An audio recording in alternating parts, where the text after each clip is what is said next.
वो कौन कौन से राजनीतिक दल हैं जो इस उद्घाटन से दूर रहेंगे? आम आदमी पार्टी पहले नंबर पर, टीएमसी है, वामपंथी दल हैं जो कह रहे हैं कि हम नहीं आएंगे उद्घाटन में, आरजेडी है जो इस वक्त नीतीश कुमार के साथ में सरकार में है, जेडीयू है वो भी कह रहे हैं कि हम इस उद्घाटन का हिस्सा नहीं बनेंगे क्योंकि आप राष्ट्रपति का अपमान कर रहे हैं, आपको ऐसा नहीं करना चाहिए। दरअसल 28 मई को प्रधानमंत्री उद्घाटन करने वाले हैं नए संसद भवन का। नया संसद भवन बनकर पूरी तरह से तैयार, उसकी आपने तस्वीरें भी देखी होंगी अलग अलग मौकों पर।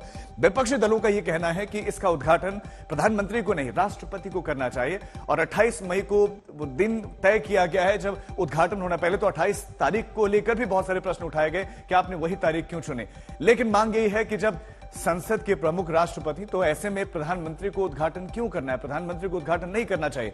और भी पार्टियां हैं जो विरोध करें, इसमें समाजवादी पार्टी है, टीएमसी का जिक्र किया, सीपीएम है, आरजेडी, जेडीयू है, शिवसेना उद्धव गुट है जो विरोध कर रहा है, एनसीपी है शरद पवार की पार्टी, सीपीआई है, डीएमके है, आम आदमी पार्टी है। कुल मिलाकर 19 राजनीतिक दल इस वक्त ऐसे हैं जो निर्णय ले चुके हैं कि वो इस कार्यक्रम का हिस्सा नहीं बनेंगे, उद्घाटन समारोह का हिस्सा नहीं बनेंगे। पहले से ज्यादा क्षमता वाला ये अब भवन है, 888 सदस्य। अब पुराने अगर हम संसद भवन की बात करें तो उसका जो दायरा था वो 17,000 वर्ग मीटर, ये उससे बड़ा है, इतना दायरा इसका बड़ा है। 64,500 वर्ग मीटर में ये नया संसद भवन बनकर तैयार है और एक जगह पर लोकसभा राज्यसभा के जितने सदस्य बैठते हैं वो एक जगह पर बैठ जाएंगे। त्रिकोण आकार की इसकी डिजाइन है, आपने इसकी बहुत सारी तस्वीरें देखेंगे कि इसकी डिजाइनिंग कैसे है और हर काम काज के लिए अलग कमरे इसमें हाईटेक सुविधाओं से लैस है। इसमें सारी सुविधाएं भीतर हैं, पूरी तरह से भूकंप रोधी है और कॉमन रूम्स भी है। अब इसी को लेकर, इस उद्घाटन समारोह को लेकर किस तरह से घमासान जारी है आपको दिखाते हैं।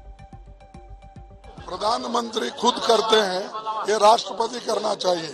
पहले फाउंडेशन करते वक्त भी वो उस वक्त के जो शेड्यूल कास्ट समाज से आए थे, दलित समाज से, उनको फाउंडेशन पे नहीं बुलाया। इस वक्त इस इनॉग्रेशन को भी वो शेड्यूल ट्राइब मुर्मा जी है और ये बोलते हैं हम शेड्यूल कास्ट शेड्यूल ट्राइब्स को इतना महत्व दिया।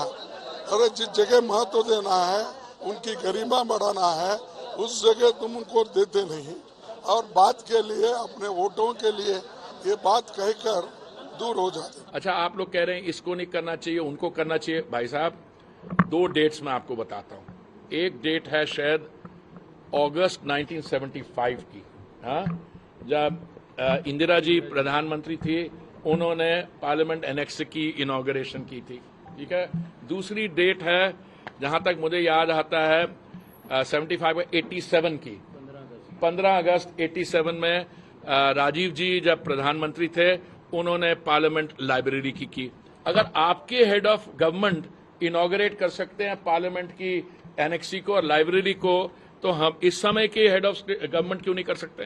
भारत के राष्ट्रपति जो संसद के भी संरक्षक हैं, प्रमुख हैं और संवैधानिक प्रमुख भी हैं, देश के प्रथम नागरिक भी हैं, उनको सिर्फ इसलिए नहीं बुलाया जाए कि वो आदिवासी महिला हैं, दलित वर्ग से आती हैं, तो ये तो भारत के संविधान का, अनुसूचित जाति का, आदिवासियों का घोर अपमान। देश की हमारी राष्ट्रपति जो आदिवासी महिला है, वो पार्लियामेंट की कस्टोडियन है।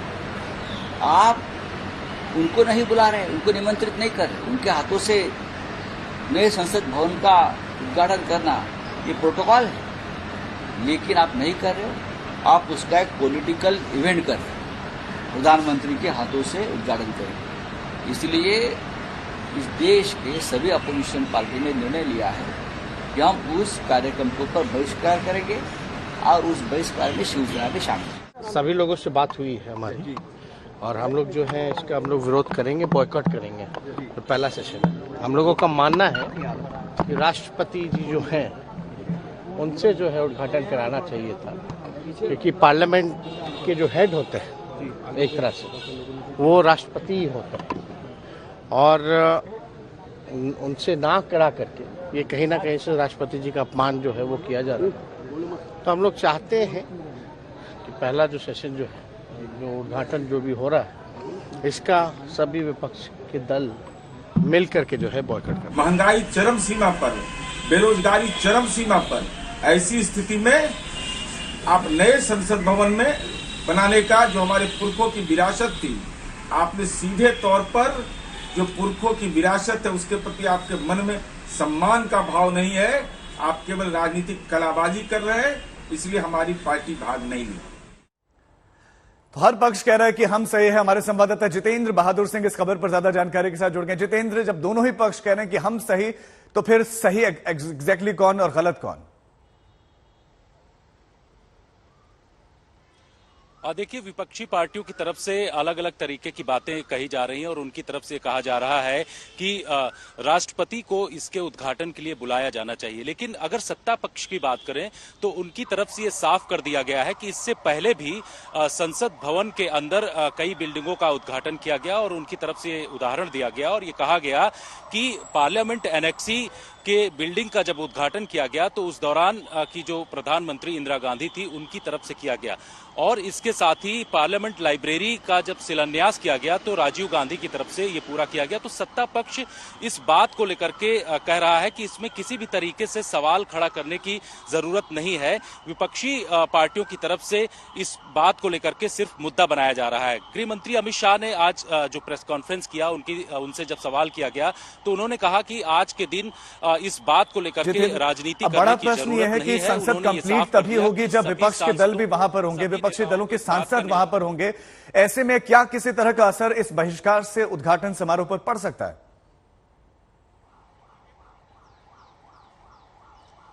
और देखिए, पॉलिटिकल पार्टीज अगर वहां पर रहेंगी ज्यादातर तो एक तरीके से संसद, क्योंकि लोकतंत्र का मंदिर है और वहां पर एक अलग तरीके का मैसेज पूरे विश्व में जाएगा। लेकिन जिस तरीके से जो दूसरी पॉलिटिकल पार्टीज हैं वो इस बात को लेकर के सवाल उठा रही हैं कि इसका उद्घाटन जो है वो राष्ट्रपति के द्वारा किया जाना चाहिए, प्रधानमंत्री के द्वारा नहीं किया जाना चाहिए। कांग्रेस पार्टी ने समय समय पर इस बात को लेकर के सवाल खड़े किए थे और उन्होंने कहा था कि सेंट्रल विस्टा प्रोजेक्ट जो बन रहा है वो प्रोजेक्ट सही तरीके से नहीं बन रहा और उसमें बहुत ज्यादा पैसा खर्च किए जा रहे हैं। तो कांग्रेस पार्टी इस बात को लेकर के शुरुआत से ही सवाल उठा रही थी, लेकिन सवाल ही सवाल उठ रहे हैं। जितेंद्र, बिल्कुल बहुत शुक्रिया जितेंद्र आपका इस तमाम जानकारी के लिए।